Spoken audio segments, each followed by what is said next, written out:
Hi, everyone that's joining. We're going to kick this off in just a minute. I want to give a few people who are popping in right now a chance to join before we start the session. And then we are recording this, so if you miss things while we're talking, we will have the recording to be able to share after. If people aren't able to join, they'll be able to access the recording.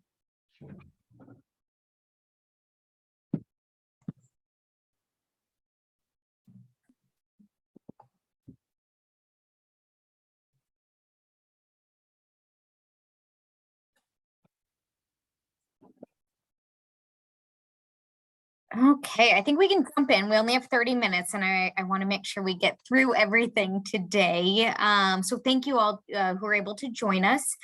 We're going to talk a little bit about the Force for Positive Change competition and application. Every year we get a lot of questions about the program and the application in particular, and we wanted to have this session so you all would have a chance to learn a little bit more about the details and ask any questions that we have. Here's just an overview of the quick agenda that we're going to walk through. We'll do a quick welcome and introduce ourselves, provide some background and historical context on this program, discuss the competition and application process specifically, and then do some Q&A before we welcome one of our former applicants and winners to share a little bit from their perspective. One of the things I want to mention from a logistical perspective before we start is that if you do have questions, we would encourage you to use the chat, put them there, and then we will have time at the very end to take all of the questions. So it's a great parking lot spot as questions come up while we are talking. And with that, I want to introduce myself before I turn it over to my colleague, Laura. My name is Kelsey Otero. I'm the Director of Innovation at Marquette University. I run the 707 Hub, which is our Student Innovation Center, and I do a lot of work with social entrepreneurs in the community. So if you're in the Milwaukee area, please say hi or feel free to reach out. And with that, I'll turn it over to you, Laura. Hi, thanks, Kelsey. I'm Laura Heisler. I'm Director of Programming at the Wisconsin Alumni Research Foundation in Madison on the UW-Madison campus. And like Kelsey, have been part of the Force for Positive Change since its inception, and delighted to be here to help welcome you to considering participating in the competition. Let me take a moment and just tell you a little bit about the initiative, the Force for Positive Change, how it got started and what it's all about. This is an initiative that was the inspiration of John and Tasha Morgridge, who are Wisconsin natives. They hail from Wauwatosa originally. They're both alumni of UW-Madison, and they continue to be very invested in how Wisconsin is doing across a number of fronts. And back in 2015, they had a vision that it would be valuable to reach out to organizations across the entire state without regard for association, for example, with UW-Madison or any other particular institution, but to try to find out who is doing work in the social enterprise space, regardless of whether they're in a for-profit organization or a nonprofit, and really shine a light on those organizations, as well as create a model and a role model and an opportunity for people considering a career in social impact to learn about how they might do that and to see how they might envision themselves like those examples of those organizations. And so they asked us to create both a competition that would recognize outstanding social entrepreneurs and social enterprises across the state, for-profit or nonprofit, as well as to create an event that would welcome people interested in social impact to begin to make connections, network, see themselves in that space, and learn about this space. And it's really all about recognizing the value of social impact and what it can mean for the state by people in the state doing it, and doing it here to benefit people in Wisconsin. So that's really the nature of the Force for Positive Change initiative. Kelsey, if you want to say a little bit about what we're very fortunate, I will say, every year that John and Tasha come out, and so they always have some great wisdom to share, and it's been wonderful to get to know them through this process. When they had the vision for this, and Laura and I and a number of others started working on this program, we came back to some kind of major themes and outcomes that anchor the work that we do for this program every year. As Laura mentioned, we really want to recognize thriving social impact organizations in Wisconsin.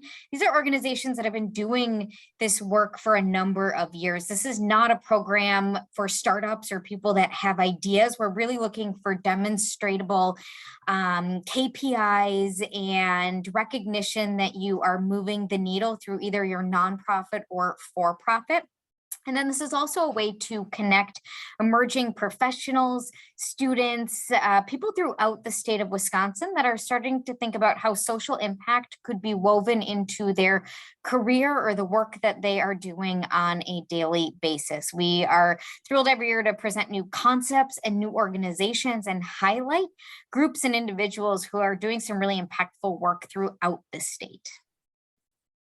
So what is involved in the Force for Positive Change? So as we just alluded to, there are really two major components this year. The first is a competition, which is underway. In just a moment, we'll give you a sense of the timeline and how you can explore participating in the competition. So the competition will be running for a while. We're in about the middle of the first phase of it. And then the other component of the initiative is a half-day event. As we mentioned before, an opportunity to come together with other social entrepreneurs, other people who are social enterprise curious, resource providers, people who avail themselves of the work of the social entrepreneurship community, and many more. And so that event, you can mark your calendars, has been set. It will be on November 16th, beginning at noon, although there will be a little bit of a pre-event even earlier if you're interested, and we will have all those details over the coming weeks. But you can mark your calendars for November 16th, and the event itself will take place at the Discovery Building on the UW-Madison campus, and many of the sessions will be available to participate virtually if you can't make the trip to Madison. I will also mention that we have offered travel stipends to people who want to come and need some help in making that financially possible. So you are welcome to reach out to us as we get closer to the event to find out about that. We'll have information about that on the Force for Positive Change website as well. But before we get to the event on November 16th, we need to talk a little bit about the competition itself. One of the really distinctive aspects of this particular competition is that it's open to both nonprofit and for-profit organizations. If you are a nonprofit, we are really looking at how you can articulate not only your mission, but how you are financially sustainable. What revenue streams are part of your operation that demonstrate that you have longevity and financial sustainability to continue to do the great operational work that you are doing.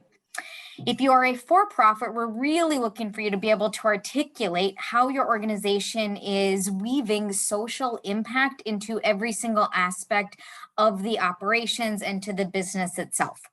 A lot of our guiding principles have come from the UN Sustainable Development Goals for both the for-profit and nonprofit. One of the things that we ask on the application is for people to indicate which UN sustainability goal most aligns with the work that they're doing. This is not part of the criteria. You're not evaluated or judged on it. It's just helpful for us to be able to know and have an anchor for the work that you are all doing throughout the state. I also want to acknowledge that once again this year we are doing 3 special prizes. Anyone is eligible from the for-profit or nonprofit categories to apply for these, and there's an additional submission question in both phase 1 and phase 2 that you will be asked to elaborate on your work if you choose to apply for these. These categories are focused around racial equity, rural prosperity, and organizational resiliency. And as we were alluding to, the competition takes place in 2 major phases. The first phase is taking place right now, and we're really focused on understanding that you are a fit for what the competition is seeking to recognize. So we'll ask you some questions about where you're located. We'll ask you questions about how long you've been doing this work, what are some of your key performance indicators, and some questions about the scale and scope of your operation. Again, it's not that we want to limit awards to certain sizes or kinds of organizations. We're just trying to get a sense of what space you're operating in, who you're trying to serve, how you evaluate how well you're doing, and what are your foci, what are you constructed to do, and are you executing against your goals? That's really what phase one is about. In phase two, we go a little bit deeper. We want to understand more about scalability. We want to understand more about your models and where you're going from here. Because again, what this is all about is really shining a light on high impact, highly effective social impact organizations. That doesn't necessarily mean bigger is better, but are you set up to do the kind of work that you want to do, and are you poised to really make a difference in the target area that you've identified? Part two, so phase one is a bunch of open multiple choice questions, a couple open-ended questions we anticipate and have actually asked some of our past competitors and past winners how long it takes. It should just take you a couple of hours to do phase one. We are not looking for you to spend 2 weeks on this. It's really meant to be a way for us to find out who's eligible and who's really aligned with what we're looking to recognize. Phase two might take you a little bit longer. There are a few little bit longer open questions. We also do ask you for time for an interview with members of our judging cohort. That'll be a short interview of about 20 to 30 minutes. And then we will also ask you for a short video. We are going to help with the production of these videos. You don't need to find the funds to create the videos, but we do need to have these videos as part of our evaluation process. So that's what's involved in phase two. And in just a moment, we'll talk a little bit about the timing for these. We didn't put in the slides, and I should have mentioned, I'll put in the chat. The top prizes, there will be at least 7 top prizes, are $10,000. And I do want to emphasize that these are not grants. We are not asking for a report on your activity. We are not asking for any kind of follow-on documentation from you. They are prizes that you can claim and use for your organization as you wish. And so we really wanted to clarify that, and I will put that detail in the chat as well. Great, thanks, Laura. So a little bit of the timeline of what's coming up. We initially launched the application in mid-July, and you all have until September 15th to submit phase one. As Laura just indicated, phase one includes answering a handful of questions, and then if you choose to answer one or more of the supplemental questions, that is part of the phase one application. We will let finalists that are moving on to phase two know by October 1st, and they will have a month to complete the phase two deadline, which includes the phone interviews, the video interview, as well as the additional written questions. And then all winners will be announced at the event on November 16th. So if you are a phase two finalist, you need to make sure that you can be present, or someone from your organization can be present on November 16th. And that's where we will make all of the official awards announcements. And so we asked a couple of our past winners and members of our working group, our steering committee this year, to say a little bit about their experience as an applicant. Roxy Hens is one who couldn't join us today, but offered the following testimonial, which I'll read. She's the founding executive director of CEOs of Tomorrow, based here in Madison. And Roxy said that so much of what CEOs of Tomorrow does is woven within our focus on social impact. In fact, that is at the heart of our work, and receiving a Force for Positive Change award was an extreme honor. Not only did the award shine a spotlight on our commitment to social good, but also recognize the value of our revenue generating model that supports it. Additionally, the no strings financial gift provided us the opportunity to invest in new technologies and emerging innovations. And Roxy would strongly encourage others to apply. And then we are happy to welcome another one of our past winners and member of this year's steering committee, Lori Stern from Marbleseed. And Lori, we want to offer you a chance to say a little bit about your experience as an applicant. Hi, everybody. Yeah, I think the opportunity to apply was really exciting. Part of our social enterprises, we've been hosting a conference in La Crosse, Wisconsin for the last 33 years, and that's really kind of at the heart of our social enterprise. We were hugely impacted by the pandemic. Hopefully this next year's conference, we can say otherwise, but just having the ability to apply and to have that $10,000 no strings attached was just hugely helpful kind of in the life cycle of our organization, given what was going on in the world. I think it really gave us the opportunity to kind of shine a light on the way that we're reconceptualizing our work in this space. We have, again, I mean, 33 years of a conference. We have over 18,000 farmers that are part of our network of mostly organic and sustainable farms. And, we all recognized together the fragility of our food system as we were going through the pandemic, and just really, with the support of our board and farmer input, and just really thinking about the work that we do as ecosystem services for organic farming. And we also hugely appreciated the opportunity to apply for the rural prosperity. And that was ultimately where we were awarded, again, because as we all kind of learned through this experience, the importance of localized food systems and the vitality of our rural communities and how those things are linked together. And just in terms of these local farms that are small to medium scale, employ workers and generally employ workers at a living wage. So all these things interconnected, and it was just great to even put those thoughts together. The interview process was a lot of fun. I invited a board member to be part of that. And so being able to do that together and articulate that kind of updated vision of our work was a great opportunity. Even if I suppose we hadn't gotten the $10,000, even attending the event virtually, the speaker was amazing. It was just a great community to be in, and be able to meet other people that had applied and just hear about the great things that are happening across the state. Thanks, Lori. All right, and now I think we are ready to move into your questions. And Lori, would love to have you stick around to help us with the questions as we go. So I see one in the Q&A, so I'm going to go ahead and take a look. And the question is from an anonymous participant: is it all right if the applicant organization's mission and programs address more than one of the UN Sustainable Development Goals? It definitely is. In fact, that's really common.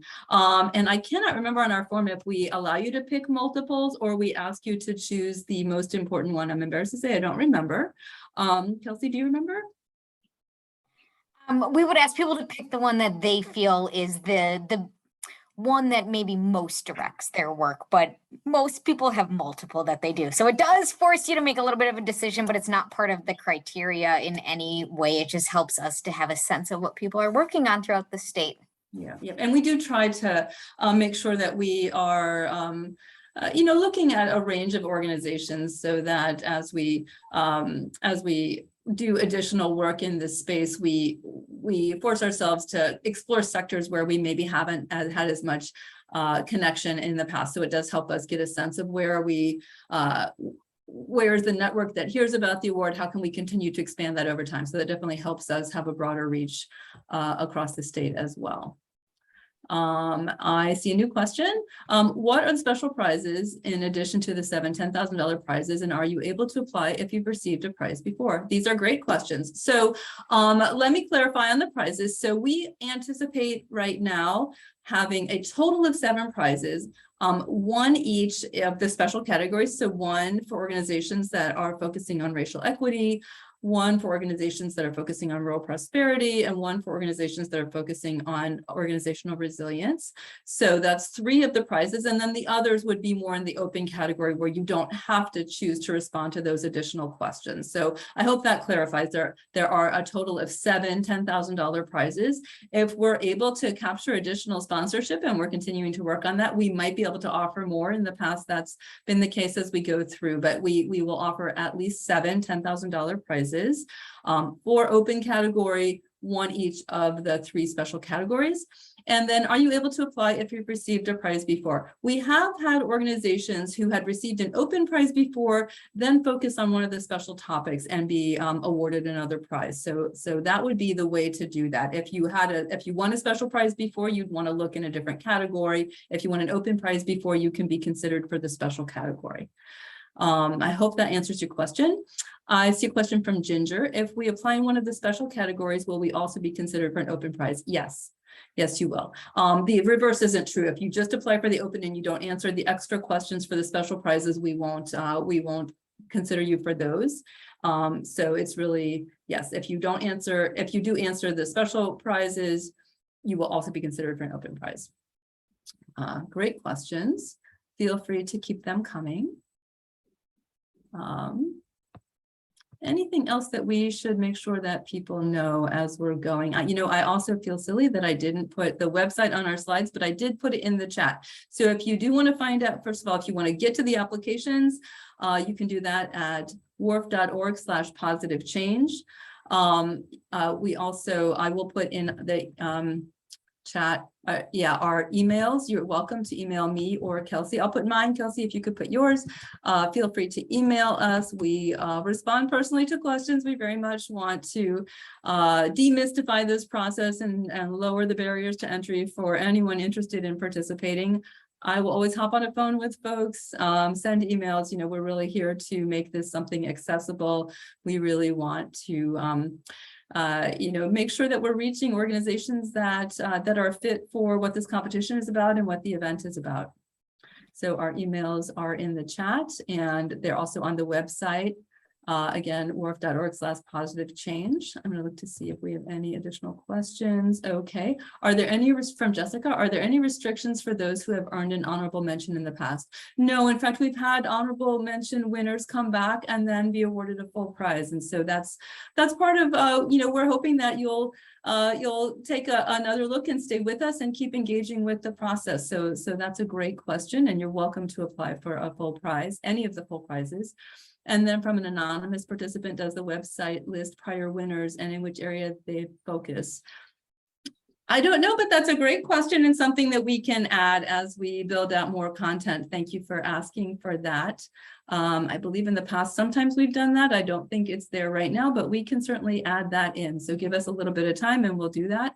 Thank you for thinking about that. We will definitely do that. Also add, we've never published which areas people focus in. The only thing that we've put out there is the winner and what city their headquarters might be in to really represent the geographic reach, that winners are coming and doing really significant things from all over Wisconsin.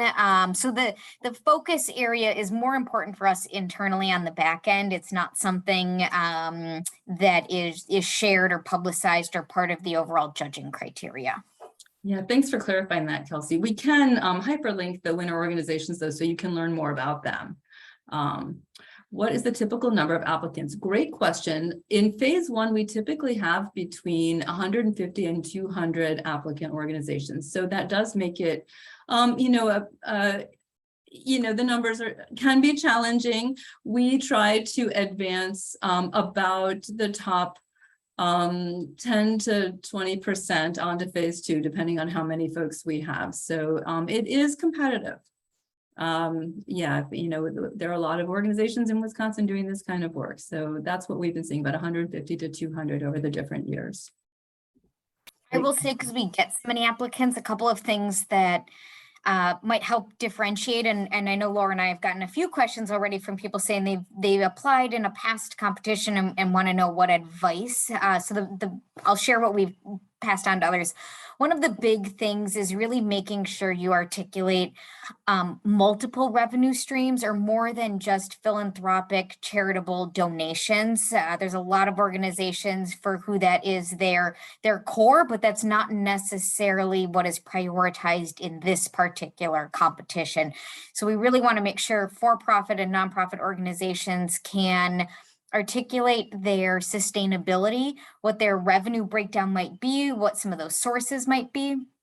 Other things that are really important when reviewing are looking at how you're able to articulate the innovative approach that your organization is taking to solving the particular social issue, not just a Band-Aid approach, but you've really thought about comprehensive approach to the way that your operations are going. And then the last thing is some of the KPIs and looking at how you're tracking whether or not you're making any improvement in that core area. And testimonials and stories are fantastic. We get a lot of that. If you have any data points, that really helps to kind of collectively paint the entire picture of what your organization is doing.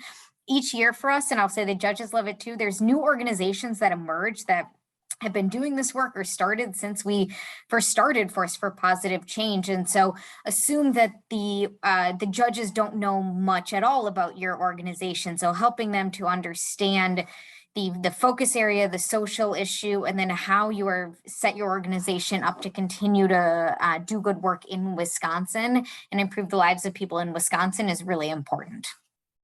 Great. Thanks, Kelsey. I'm going to build a little bit on what you just said and go one notch deeper in terms of some of the things that we've seen where we wish that people would maybe had an opportunity to hear from us like we're doing now. This is the first time we've done a webinar. For nonprofits, as Kelsey was saying, it's really important to demonstrate that you have revenue streams beyond philanthropy and grants.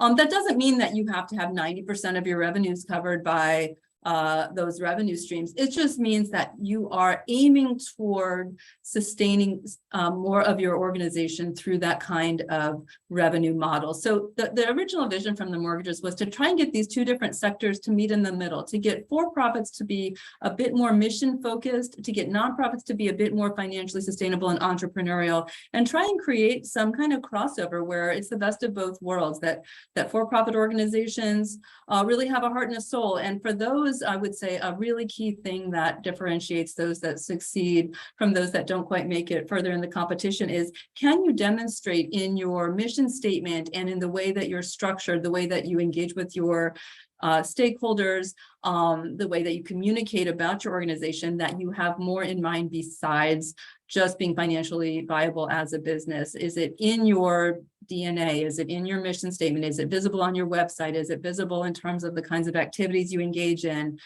that you are mission driven? And for nonprofits, as we were saying, do you have an alternative revenue stream beyond philanthropy and grants? And are you looking to grow that? Are you looking to expand that?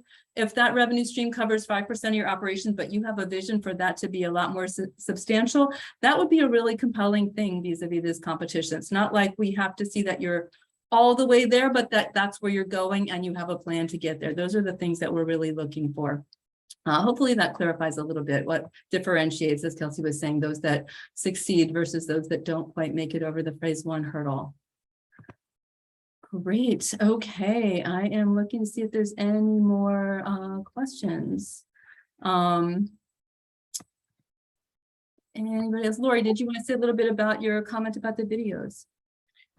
Oh, I think that was related to, is there a way to list somewhere kind of who's gotten the prizes? I just want to again say thank you to providing some support for those videos. We were having to create that video in the midst of conference season, and without necessarily budget to do that, that wasn't something we had in the can ready to go.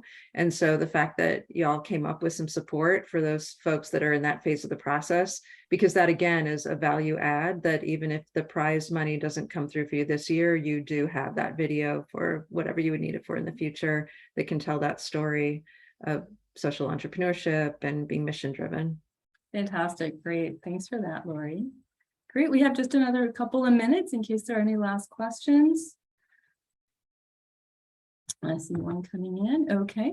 A Zoom user, anonymous. If the goal is to solve problems, how do you score organizations whose goal is to solve the social problem and dissolve?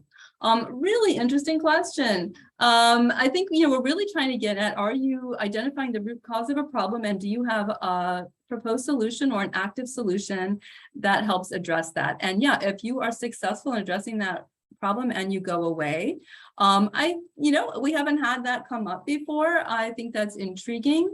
I don't think that would be disqualifying at all. I think we'd be interested in, how is your story going to be told? How is that example going to be something that others can build on? What are you going to do next? So I think that's really intriguing. Kelsey or Lori, do you have anything you'd like to add to that?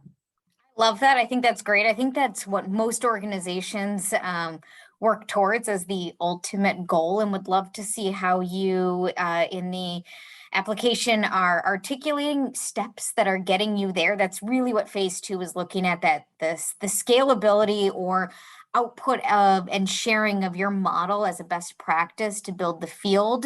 And then I would say, how are your KPIs aligning and demonstrating that you are moving towards being able to eliminate the need for your organization because the social problem is solved? That'd be a very compelling vision and response. And we do have another question that came in, and probably this will be the last one we have time for. Do you have a way for the winners to network and learn from each other? Is there a community being built through this program? Great question. We have talked about that every year. We have not quite had the bandwidth to create a guidebook or inventory of social enterprises in Wisconsin. The event is very much about networking and making connections, and we have typically had between about 150 and 300 people will come to the event. This will be our first in-person event in the COVID era, so I'm not quite sure how that will go. And we do have the aspiration to create some kind of a directory or that kind of tool for organizations that have participated.